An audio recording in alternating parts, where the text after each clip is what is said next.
Je dis mes droits face à l'État. Je dis mes droits face à l'État. Je dis mes droits face à l'État. Je dis mes droits face à l'État.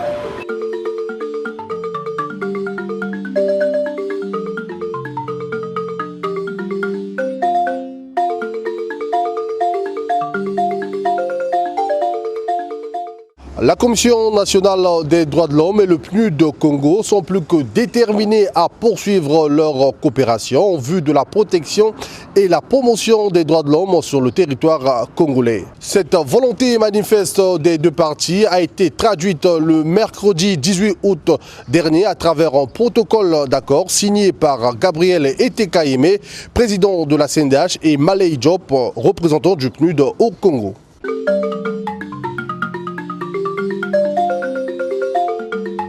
Madame, Monsieur, vous l'avez sans nul doute compris que ce numéro de la Tribune des droits de l'homme est essentiellement consacré à la signature du dit protocole d'accord. Ce protocole d'accord, qui est en réalité un deuxième, vient ainsi appuyer le travail déjà amorcé sur les questions des droits de l'homme au Congo, comme le dit le représentant du PNUD dans son allocution. Ce partenariat, est-il besoin de le rappeler, a été initié l'année passée, en 2020, et a commencé à produire des résultats pour lesquels nous sommes déjà satisfaits.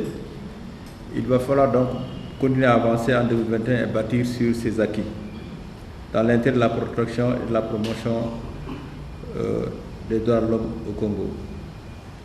En effet, le grand nombre de citoyens touchés par la grande campagne de prévention des violations des droits de l'homme dans le contexte de la lutte contre le coronavirus lancée l'année passée et qui a impliqué les ONG dans les deux communes de Pointe-Noire qui étaient les plus affectées. Autre acquis, l'équipement du Centre national de documentation sur le droit de l'homme, la création de la plateforme de suivi des recommandations de l'examen périodique universel, la formation des agents de la force publique au principe et respect des droits humains sont quelques acquis que je voulais citer pour un peu corroborer la bonne marche du partenariat. Dans le cadre de la lettre d'accord de 2021 que nous allons signer tout à l'heure,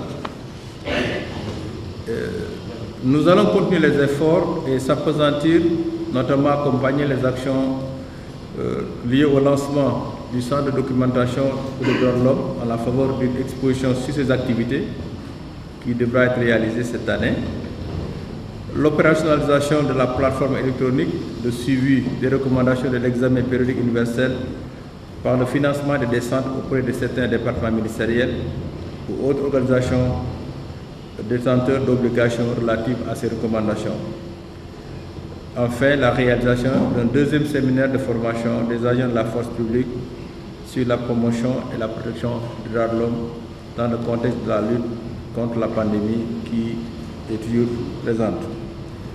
Donc, toutes ces activités relèvent du renforcement des capacités de la Commission, dont le PNUD est fier d'y apporter sa modeste contribution dans le cadre de notre programme d'action pour la période 2020-2024 que nous avons signé avec le gouvernement du Congo, dans le cadre de l'accompagnement global du système des Nations Unies à la République du Congo, conformément à leur plan national de développement 2018-2022. C'est sur ces quelques mots que Monsieur le Président, encore une fois, vous remercie pour votre disponibilité, aussi votre ouverture, et souhaiter que le partenariat continue de marcher dans la bonne direction et aussi nous donner des résultats pour lesquels nous serons satisfaits et aussi pour lesquels les autorités du Congo seront satisfaites. Encore une fois, merci pour votre très aimable attention.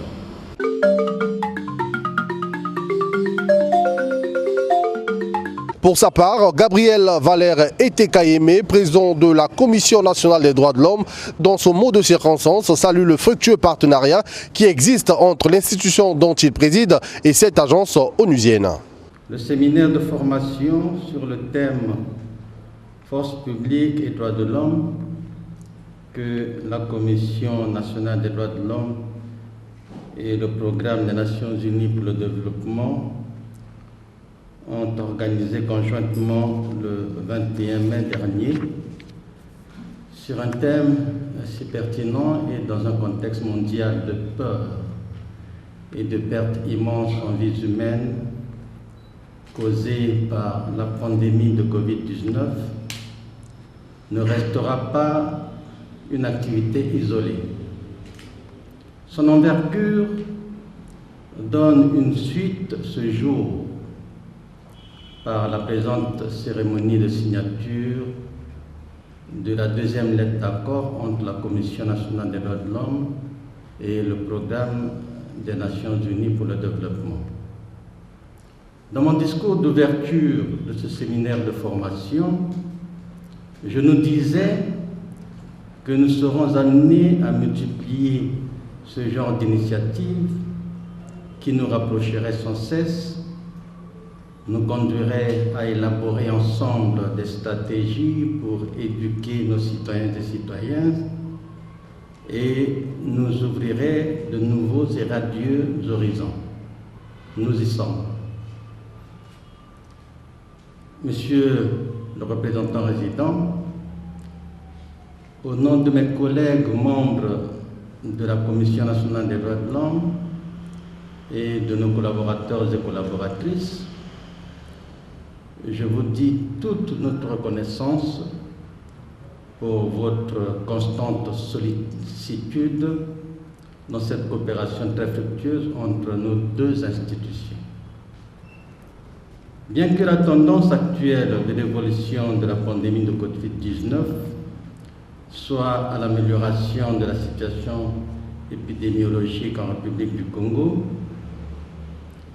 ce qui permet de dire que l'épidémie est sous contrôle, l'état d'urgence sanitaire est cependant régulièrement reconduit, toutes les mesures de riposte demeurent en vigueur et la vigilance est de mise. La force publique est toujours en intervention sur le terrain pour faire respecter les mesures salutaires édictées par le gouvernement, respect du couvre-feu, port obligatoire et conforme du masque facial, distanciation physique dans les transports et lieux publics.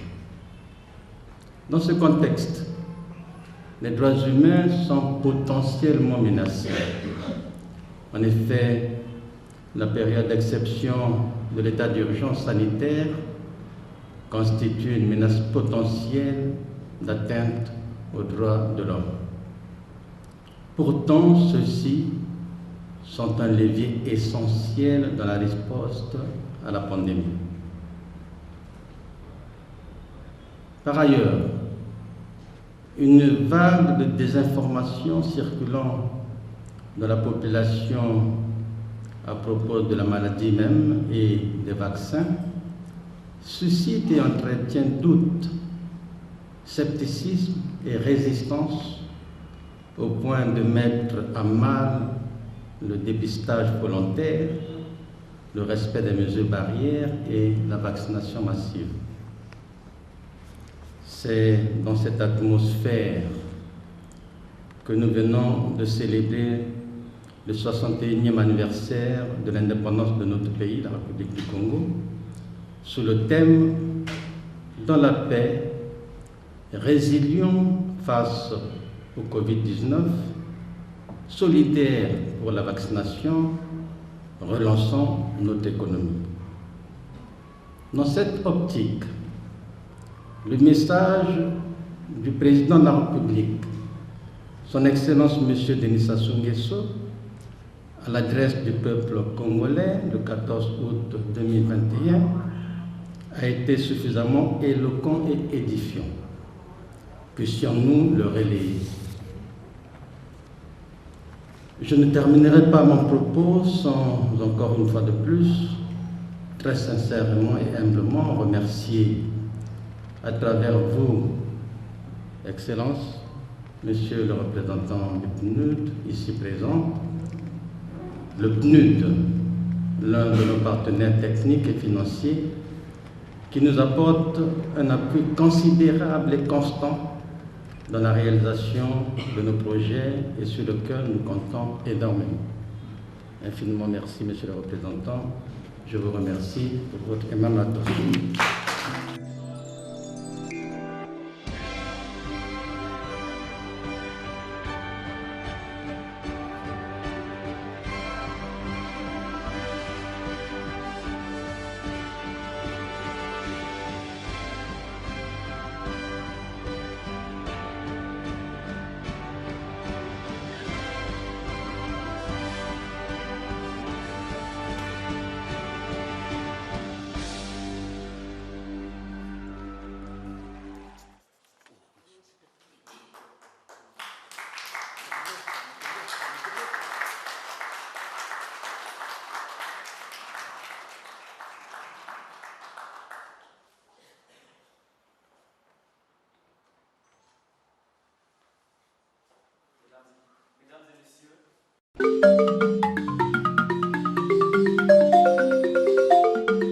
Juste après cette signature, Antoine Malonga, secrétaire général de la Commission nationale des droits de l'homme, est revenu sur le bilan du premier protocole d'accord avant d'annoncer les grandes lignes du présent accord. Ce protocole d'accord est le deuxième que la Commission nationale des droits de l'homme ait le plus de signes. Dans le précédent, celui de 2020, nous avons ensemble réalisé une série d'activités et obtenu des résultats palpables. La Commission nationale des droits de l'homme vient d'être installée, ça c'est la deuxième année. Le siège que vous voyez n'avait pas été équipé. On n'avait pas suffisamment d'équipement et d'outils de travail. Grâce au protocole qu'on a signé l'année passée, nous avons obtenu des bureaux, nous avons obtenu des équipements informatiques, nous avons obtenu des équipements audiovisuels, les capacités de la Commission nationale des droits de l'homme en général et celle du secrétariat général qui est la machine administrative se sont trouvées renforcées grâce à l'aide que le PNUD nous a apportée. En dehors de l'équipement, avec le protocole d'accord signé l'an passé, nous avons mené des activités de sensibilisation à l'intention du large public au sujet de la lutte contre Covid-19. On a produit des banderoles, on a produit des affiches et même une brochure. Et autant de supports de sensibilisation qui étaient diffusés à Brazzaville et à Pointe-Noire. Et donc les deux villes ont été suffisamment, j'allais dire même inondées par ces éléments, ces supports de sensibilisation. Nous avons aussi organisé, comme les deux l'ont rappelé tout à l'heure, ce qui est une grande première dans notre pays, un grand séminaire qui a réuni près de 150 agents de la force publique, militaires, gendarmes, policiers, dans leurs rangs et grades respectifs. Il y avait des officiers supérieurs, des officiers comme les colonels, les commandants, tous les corps, les trois corps étaient représentés. C'était un grand séminaire qui avait pour objectif pour la CNDH de promouvoir la connaissance des droits de l'homme au sein de la force publique. Et on peut dire que ça a été un succès au regard de la participation des séminaristes, de leur adhésion et des recommandations qui ont été émises. Et donc le bilan du premier accord étant positif, les deux parties ont été encouragées et voilà, aujourd'hui nous signons un deuxième protocole d'accord. Dans le deuxième protocole d'accord, nous allons poursuivre la campagne de sensibilisation de la population concernant la lutte contre le Covid-19. Mais toujours dans l'esprit, Covid-19, oui, mais respect absolu des droits humains, des droits de l'homme. Et nous allons poursuivre une grande activité à Pointe-Noire en direction de la force publique. Donc nous organiserons un deuxième séminaire très bientôt à Pointe-Noire où seront impliqués l'armée, la police et la gendarmerie. Nous aurons une grande activité aussi, de par sa dimension, c'est la première fois que nous allons l'organiser, comme prélude à l'anniversaire la célébration de la journée internationale de la Déclaration des droits de l'homme, le 9 décembre, nous allons organiser une grande exposition sur les textes relatifs aux droits de l'homme qui sont en vigueur au Congo. Il s'agit des lois nationales, mais aussi des instruments internationaux et régionaux. À cette exposition, à cette activité, nous allons associer un grand nombre de partenaires qu'on appelle partenaires de réalisation.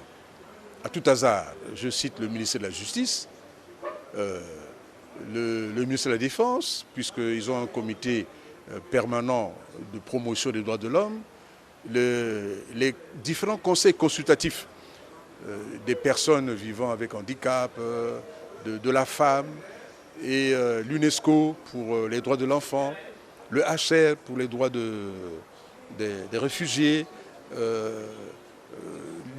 l'UNESCO pour la documentation, le Centre national de la documentation des Nations Unies. Donc, voilà toute une pléiade de partenaires de réalisation. Ensemble, nous allons organiser cette exposition. Et c'est une année, on peut dire, en dépit des difficultés, de la crise financière, le manque de moyens d'action, mais avec le peu, comme nous disait à l'époque le président Marie Ngouabi, avec le peu, essayer de faire beaucoup.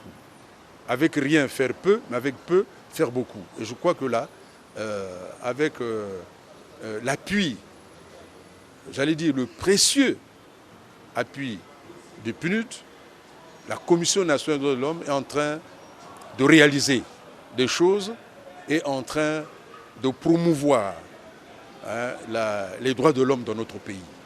Et ça, il faut le reconnaître et il faut le dire. Le président a su remercier le reporter du PNUD. Voilà.